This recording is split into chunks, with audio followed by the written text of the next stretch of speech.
little M&Ms and let me move around, so it's good to see them. But go ahead. Oh, let me open. Rutgers, to me, is dangerous for so many reasons. Number one, they've got bona fide scorers that have done it for a period of time. And I know they're new to the Big Ten, but they're not new to college basketball. And what they bring is they pose issues. They bring some of the best of some of the other teams, that we've seen. You've got a guy like Miles Mack, who can really shoot the ball, can change direction, change speeds, gets fouled the comparison would be Trimble from Maryland. You've got a guy like Kadeem Jack, who can play in the middle of the lane, can play in the post, can do different things with creating offense for others, maybe more so like a Des Wells from Maryland. Bishop Daniels, I've seen him play since he was in high school, fully aware of what he's capable of. His numbers and percentages are solid, but he's a much better player even than that. And then they've got the tenacity to get on the glass of some of the other really good teams in this league. So we've got to take that viewpoint in everything that we do in this game, and at the same time get ourselves better. And that's what yesterday was about, with the exception of diving into Rutgers on film. But this is a game that they can play different speeds. They run a very good system of offense. Eddie Jordan is an outstanding coach. He's been an NBA head coach. Certainly has got the pedigree of success. He's got All-Americans. He's got Mike O'Koren. I remember watching Mike O'Koren at North Carolina. You guys are too young. Most of you are too young, but one of the great college players of all time. So they've got the tutelage there that's outstanding. And Eddie certainly was a great player in his own right. But to me, what we've got to do is we've got to be really focused on what we do well. We've got to be really focused on moving the ball quickly. Our transition defense has got to improve. I don't think there's any doubt about that. And there's got to be more of an urgency in that. Certainly, we've got to take care of the ball better and make it simpler and make our plays simpler and not try to make plays that are not there. And I think when our players see us trying to challenge A.J. Hammonds, and it looks as ridiculous to them on film as it does when you're trying to do it in the game. When you're driving the ball like Yogi does and keeping the drive alive and moving people around, then we're playing better. So we can get better on both sides of the ball. We will. JD pointed out we played more road games than anybody else to this point in the Big Ten. I know we're getting ready to go on the road again next week, but you just have to continue to move forward in everything that you do in this league. And when you win, you got to learn from that. When you lose, you got to learn from that, and that's a sign of a very good team, when you can continue to learn from those areas. And we've got to continue to build a hunger that allows us to do that and allows us to make progress and continue to move forward into whatever the next challenge is, and Rutgers is for us. So go ahead. Pete? Yeah, obviously there were some issues at Purdue. One of them was not rebounding, even though they went against a bigger team, you out-rebounded. Can you talk about that, and that level of effort, if it can be translated to the defense, will give you a lot of optimism? You mean defensive rebounding? No, defense in general. The energy you showed in rebounding, if that energy translates to your interior defense. Oh, yeah, absolutely, yeah. We've got to do a better job. The size is what it is, so we've got to do a better job with ball pressure. We've got to do a better job with deflections, being active, discouraging passes in. And what we wanted to do was make the touches into the post. We knew there's going to be catches, but make them harder. And at times we did. And we have to mix our defenses. Even when we're man, we have to mix that. And sometimes certainly we're playing man, and then we jump zone based on a play or based on a decision that we've made. We've got to be active and alert. And then when that shot goes up, we've got to be tremendous at getting everybody inside of the paint. Well, the flip side is defensively, you can't have everybody inside of the paint when you're in half-court defense because people shoot the three so well. And the last thing that we wanted to do was give up a bunch of open shots on the perimeter to the guys that could make those shots. They did a very good job of continuing to move the ball, and they got us certainly in transition in some places like that. They got us on some drives, but we've got to get better. We don't want to give up because we don't have that shot blocking size, right? We don't want to also look and say, well, you know what, we just can only take one thing away, let's just get inside of the post, and if they make three, so be it. You do that in this league, you'll lose a lot of games. We want to continue to build our three-point defense. So with all that being said, it just becomes more activity, becomes better setup and transition defense, becomes more activity with our feet and with our hands, and then everybody's got to get inside that paint when the shot goes up. Zach? I guess as you watched film in the last two games, what did those two teams, Ohio State and Purdue, do to take you out of your offense? It didn't feel like you guys, I guess, struggled with the physicality so much as maybe you let it take you out of the offense. We didn't stay true to the simple principles, really, of just continuing to move the ball and cut and play. Our cutting was very poor at Ohio State. Our cutting was better at Purdue, but we didn't move the ball as well. You know, we're a movement offense. We're a use the full court, use the half court, and when we're not active and our screens aren't as good, and frankly, we didn't play enough out of the corners the other day. Colin didn't have the ball nearly enough against Purdue, which was an issue at halftime and continued to be an issue. Now, some of it was the ball movement wasn't as good, some of it Colin wasn't as aggressive. But when you've got 5 people on the court that you can play through, you have to play through those 5 people. And again, we played with our head down too much the other night. We were so focused on getting to the foul line and getting to the rim that we didn't let some of the simple things that were there come about. We got impatient, we cut it to 10. On Troy's steal, dunk I think it was, we got very impatient. Instead of continuing to reverse, make them make a decision, move the big people around, make them guard the entire half court. And so we played into their help defense's hands a little bit. So there's definitely more room for improvement. There's as much room for improvement on that end as there is on the defensive end.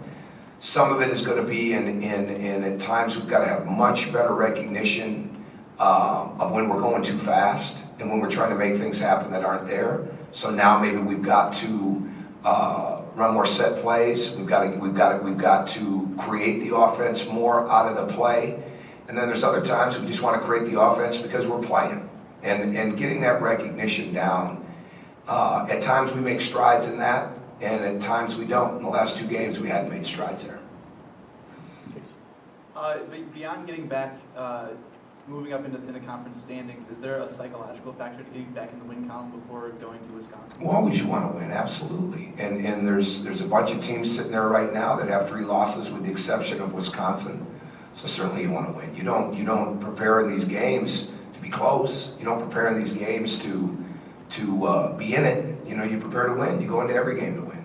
And that's the mentality that you would take. So our mindset, I mean, we're working fine, and we've just got to carry it out in the games a little bit better, you know, like we have been as recently as last week, and just play that way. It's not as much about who you're playing as much right now just doing the things that make you be successful. And if you do that, you'll have a good psychological advantage. Rutgers obviously started off with that big win over Wisconsin. Hold on a second. I shouldn't say psychological advantage. That's not you have a good psychological edge mindset. It's not an advantage. So Rutgers had that big win over Wisconsin a few weeks ago. They lost their last 5 games since. You know, what do they particularly do well that allowed them to win against Wisconsin? But what have they struggled with since then? Well, they've had injuries. There's no doubt about that. And it's a hard league. There's no doubt about that. So everybody goes through that. And everybody goes through it. Wisconsin hasn't gone through it yet, but it's still early in the season. And they're playing at such a high level because of the way they're getting to the glass. That's one of the more underrated things about Wisconsin. So even when they miss, they're putting themselves in position to get there. And I'm not trying to jump ahead to Wisconsin, just give you an example of they're staying very, very consistent with that. And everybody else has got to find those things that they do well and do them consistently well and find ways to do them every day. And that becomes the harder part. But to me, Rutgers is a very good rebounding team. Well, like we mentioned, with the 3 guys that can really score points. They've got junior E2 back now. He can play at the basket. I think they're really good around the bucket. I think they're really good at getting to the glass. And Miles Mack makes it go. He can score in the lane. He's like the other better guards around. He can get to the rim. He can score in the paint. And he certainly can score from 3. And he's very good at getting fouled.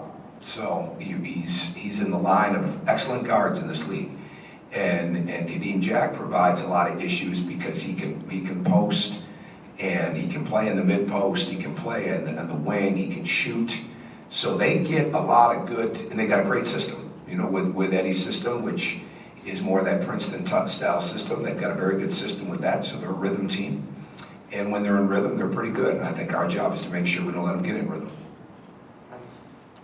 Why do you think it was that maybe some of the guys weren't as aggressive cutting against Purdue, and what is it going to take to kind of remedy that? Well, we just got to continue to build on that constantly. I think we drove the ball pretty well the other day, but we didn't make the next pass. And sometimes when you're driving it, you're not as aware of how you're being played. And I think that's big. And I think what happens when you get down, when you've got a bunch of scores on your team, they want to be the ones that are going to help bring it back. And they're how they're wired, right? So you get a bunch of scores on the team. It's not a matter of selfishness. It's a matter of, I got to get going. I got to get us going. No, just let the offense do it. Let's get defensive stops and get out on the break. Let's keep getting to the offensive glass. We missed numerous opportunities to make baskets when we got offensive rebounds. We've got to get better there. We thought we could get to the glass, and we did. We just didn't capitalize nearly as much. So it's just a matter of that continued awareness and letting the offense and letting the spacing do the work. But you do the work by creating the spacing with your cuts and being ready to shoot and making that simple pass when you see the help, and continue to keep the defense moving as much as possible. Rutgers is one of the worst teams in the Big Ten. What now? Rutgers is one of the lesser ranked teams in defending the three in the Big Ten. But how do you, keep walking that line between not wanting to overshoot from three and rely so heavily on that? And we just want to get good open shots and be ready to shoot, make the simple play. We don't put a number on the number of threes we're taking or anything like that. I don't even know what we're averaging 3-point wise right now. I should, but I don't. It doesn't make any difference to me as long as they're good shots. And we don't want to take quick, unless we're wide open on the break, we don't want to take quick first side ones. We want to get the ball through the paint, because I talk about it a lot. Well, it's true. Our numbers are really high when the ball touches the paint, whether it's man or zone or whatever somebody's running. So when the ball gets inside, and then things get good for us. So that's really what it all comes down to. We don't put a lot of stock in. We played Maryland, and their 3-point defense was pretty high, right? We made 15 threes. So it's not like you go into it with that mindset. You go into it more with, this is how we have to play for us to be successful. Now you will show what they try to take away, and you also try to show what you feel like you can get. But other than that, you just play. Yogi made a comment the other night. He thought this team was playing soft, and I think he was speaking defensively. Is that maybe a message that this team's taken to heart? I don't know. You have to ask him. I didn't see the comment, so I didn't read anything, really. I thought we could have played a lot more aggressive. I don't think there's any question about that. But I think they practice hard. I don't really have much more I could say about that. I didn't see it. Okay, last question. Yeah, Tom, you've obviously talked about you need to play more simple. Matt Painter said the same thing. Probably most coaches say the same thing. How hard is it, though, to get these guys to play simple, to not try to force things that aren't there? You got to keep at it. You got to keep at it like anything else. We got some guys who can score points. But when we're moving the ball and playing through the paint and playing through the corners and getting reversed and back cutting and doing those kind of things, and really playing where we get struggle sometimes, our cuts. Somebody asked, Alex asked about the offense. Our cuts weren't as quick and as fast. They weren't scoring cuts. Against Ohio State, we didn't make as many cuts, but you got to cut to score. Now, in the Purdue game, we did get some really good back cut opportunities. We didn't make every one of them, but we moved the ball better. Sometimes it's just that. It's just playing with your head up. It's playing with your head up, the open man cuts, and hit it. So I guess it is simple, but it's harder to do inside of the game, and because you do feel like you can beat your man, but you want to be in a situation where you really trust the offense best that you can. Mike, you had a question?